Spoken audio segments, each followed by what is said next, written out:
koko mathoth ok kony. Opogore kod mano, we wado je chuny wach makoro jopiny ne rito gi siso. Wach mar kaka tend counties tiyo kod pesa. Ni dhi nyime kitemo lero migawo ma Senate bedogo manyiso kaka pesa onego bed ni koro igolo kaachiel kod wach mar selling cha. Ing'e ni jopiny iwachoga maber ni budget making ni onego bed ni japiny be kete pache. Emomiyo ineno kibiro e bunge maduong' e National Assembly nitiere chik mabiro ma higa ka higa miluongo ni Division of Revenue Bill. Mae pogo pesa mar sirikal maduong' gi mar counties. Pesa madhi e county. Bas Senate owuon machung' ne weche mar counties. Koro en gento gibiro gi chik milongo ni kara County Allocation of Revenue Bill makoro dogo bedo acts. Koro mae to koro pogo pesa. Kaka dhi ang'owa e counties. Chon ne nitie kaka ne ikadhe mani keto pesa mopog mar equitable share ni kendi chaki keto conditional allocation. Mani yudo ka sirikal chiwo mare to kata donors betima ng'owa chiwo mare. Bang'e nyocha koro gibiro gi chik manyien bilongo ni additional conditional allocation grants. Ma chik mantiere sani nyocha miyo counties bilion 41.5. Koro mae pesa monego beni dhiye gik moko matindo kaka wacho ni emergency ang'oge nego beni conditional allocation ema timo nade ema tiye mano. Lakini moro ni to nego beni counties pango emomiyo nitie gimilongo ni County Integrated Development Plan. Ma en anyuo en gima jopiny bet to county bebe to MCS be to wacho ni wan wapango kaba. Mae kaka wapango budget wa mae gima wadhi timang'owa wakadho. Manyiso ni budget gino kagisekadho sama gidwa yudo pesa magitiyogo temi yudo ka accounting officer mar county ndiko ne controller. Nyiso controller ni koro wadwaro authorization mar pesa makama mondo timang'o obinwa maigi achiel ariyo matimang'owa mwadhi timo. Controller kose ng'iyo request no moneno na dieri en king'iyo request ni ochung' gi plan ma county ntiere go mane gi kadho to nyiso koro treasury timang'owa golo pesa. Koro kae ma wane gi shida nikech iyudo ka kata ntiere pesa milongo ni on source revenue. Nitie counties moko matiyo kode at source. Moko nego beni gitimang'owa gitiyo onego beno dhi e county revenue fund. To bet kachacha kokiketo request mar ni pesa ni odonjo to wadwa timo gima kama gang'owa gi pesa ni. Koro kae mido gi penjrie niya ka county no sidhi moketo plan ne mowacho ni development wadwa tiyo gi pesa makama. For recurrent michulo go salary gi gik magitimo mineno koro giwuotho mang'eny mowacho ni gin mane wiyamo sategi. Be mae pesa makama. Tik gimido gi penjri niya sani kanchi neno kaka jok mancho yier manyien gisebet office mokadho higa achiel. Kadine bedni koka gidonjo kane ing'iyo budget ma 2022 kane wadhi e yiero budget no noyarre moingo budget manodogo los higa mokadho nikech niwacho ni en higa mar yiero. Koro mar yiero no nitie kaka iketo pesa miwacho ga ni timo ne godo wajumbe gi ni induction. Manyiso ni sami biro cha nitie kaka tai kaka idhi bedo mujumbe jok madonjo office kaka bro timang'owa kaka bro tagi kama gitimo. To koro kamosechopo ma jogi osebet office mokadho higa achiel. Koka sani koka gidwa timo induction makoro kochung'. Koka gida puonjere, koka gidwa dhi benchmarking makoro ineno ji dwa ni mondo dhi oko, kio dhi kure. Koro iyudo kaka ing'iyo mae to iyudo ka ji ni mana gi pesa. Nairobi ka nitie ndalo moko mane jo fwambo yudo ka MCA ma Nairobi. Yudo ka moko nitie ma odonjo to kawo sanduku machielo to wuok. En ng'at mane wiyamo kata gima timre kanye Nairobi. Nikech ntiere kaka gembe gidwa ni mondo gidhi seche ma giwuok no be executive kae winjo maber nikech koro onge ng'at mang'iyo oversight cha. Onge. Tadieri king'iyo kata audits mabiro mowuok e office auditor.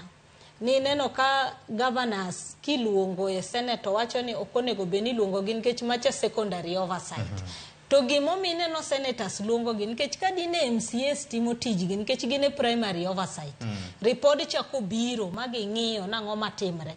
Okonego beno dhi ang'owa, onego beno dhi e Senate ka gima en first oversight. Onego beni odhi mena kuchocho ka nitie gik modong' motamogi timang'oa motamogi ng'iyo to mane momineno ka Senate ka kadho kata cash disbursement no kata ka gikadho ceiling mar expenditure cha nitiere autonomy mane mi assembly manyiso ni chon cha pesa ne biro te e account mar county manyiso ni jo CC mar county cha ema miyo assembly ang'owa pesa sani gin gi budget gi ema mineno kata king'iyo ka auditor tiyudo ka audit mar MCS obiro mar executive obiro kando manyiso ni onge sama gibro dhi ywak ne governor ni governor miwa pesa mondo watim kama manyiso no nyalo timo tije moko rito ni kawuono ka ngapenjo governor maswali to kiny governor oktima ng'o okmiwa pesa kore momiyo sani kata king'iyo budget manitiere sani e counties iyudo ka pesa no donjo tichulo kode salary ichulo kode allowances gini ma pending koro iyudo ka pending bills accumulate nikech nitiere jok momi commitment to onge pesa mosetima ng'owa mosechulgi mominchi neno ka auditor general kani neno report mar controller kano wuok ne nitie counties 9 ma onge iwacho ni zero development tok ni ok gitimo development kidhi to gibro nyisi mabe ni wa commit ma itimo titime ni pesa biro biro ni watime ni pesa biro biro to pesa no kotima ng'owa okosechiwe emomineno ka controller koro ne ndiko ni zero development ok ni onge gima timore but pesa no oktima ng'owa kobiro ting'yo mokwongo ni Victor ni ng'eno siepna kene ni kaene in beda ne mondi pok pesa biro to Victor to pesa no tima ng'owa odonjo koro iyudo ka pesa ng'enyne en madonjo titimo kama nitiere kata counties madhi kawo loan banks mar chula ng'owa osara koro iyudo gi penjri ni to wachopo kanyo ero kanyi makoro wachope makoro sara ni makoro waneno ka e gimitimo to development ok tim ang'owa ok timre itemo wacho ni wan gi ng'ikruok maduong' e formula mar disbursement from the national exchequer mano be nitiere governors moko barua mane Anwa Iguru Jacob mar Council of Governors nondiko nitiere counties moko maromo 20 ma disbursement mar October, November, December mokuom gi pok oyudo in fact kano ochopo December ne giwacho ni pesa ma pok owuok en bilion 81 nukta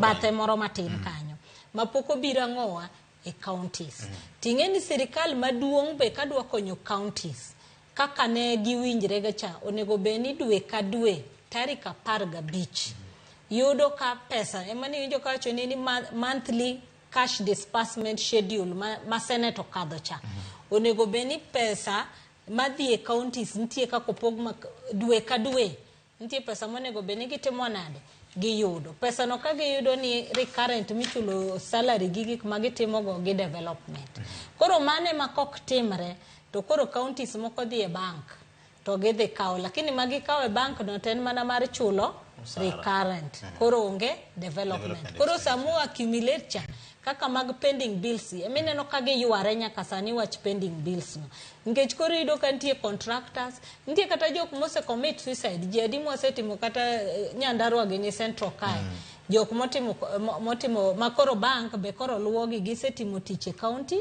to poko chulgi koro gine ibando gi kamora mora koro gini akeni inyalo wache nang'o but iyudo ka sirikal maduong' nitie gi role mok tim counties be nitiere role mok gi tim taporo ni counties be pokogo koka ahinya nikech kineno ndalo mane Isaac Ruto gi nitiere cha nineno kaka ne giwuok very strong magiwache ni ok tim kama nikech sani king'iyo kata budget naneno ka sani giwacho kawuono fact sani aparo ni gin gi bura mar IBEC Intergovernmental Budget Economic Council mebedo chaired gi deputy president dhi mbele kawuono magidhi wuoyo omenda makoro gido ni gipogre mar igani manyiso ni budget mar 2024-2025 lakini kata sama gimbe giwuoyo no ijo ka giwacho ni koro sani counties onego beni wayudo bilion 400 gi wiye nikech king'iyo budget mancho kadhiga mokadho cha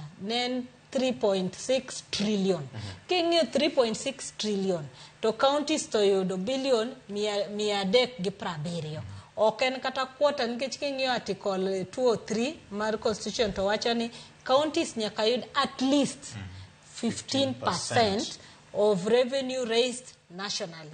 Mamano be kiyudo ga pod gin gigoga mar revenue mar 2018-2019 sani 2024 koro yudo ka counties be nitie kaka hinyre ka nikech chik wacho ni resources follow functions. Manyiso ni iyudo functions mokwongo timiyi pesa koro omenda no kanye mage yware. Koro iyudo ka counties be nitie kaka nigi bloated staff mana gimineno kwa wacho mar ni payroll nyaka ng'e. Ting'e ni payroll ni be nyaka ng'ie two face. Ok inya wacho ni ani nitiere ghost manitiere payroll lakini governor be kobiro tembo biro gi joge manyien. Nitie jok mabe nitiere county kanyo manowuok e defunct local authorities ma pod nitie. Nitiere jok mabe nobedo seconded gi sirikal maduong' be nitie. Nitie jok mabe sirikal mokadho kama counties ka nondiko mabe onge kaka inyalo tim nade governor ok nya gologi. Koro yudo ka gichal ka gima county timo mana tich mar ndiko ji. Koro ndiko ji to koro ere pesa mibro chul gigo.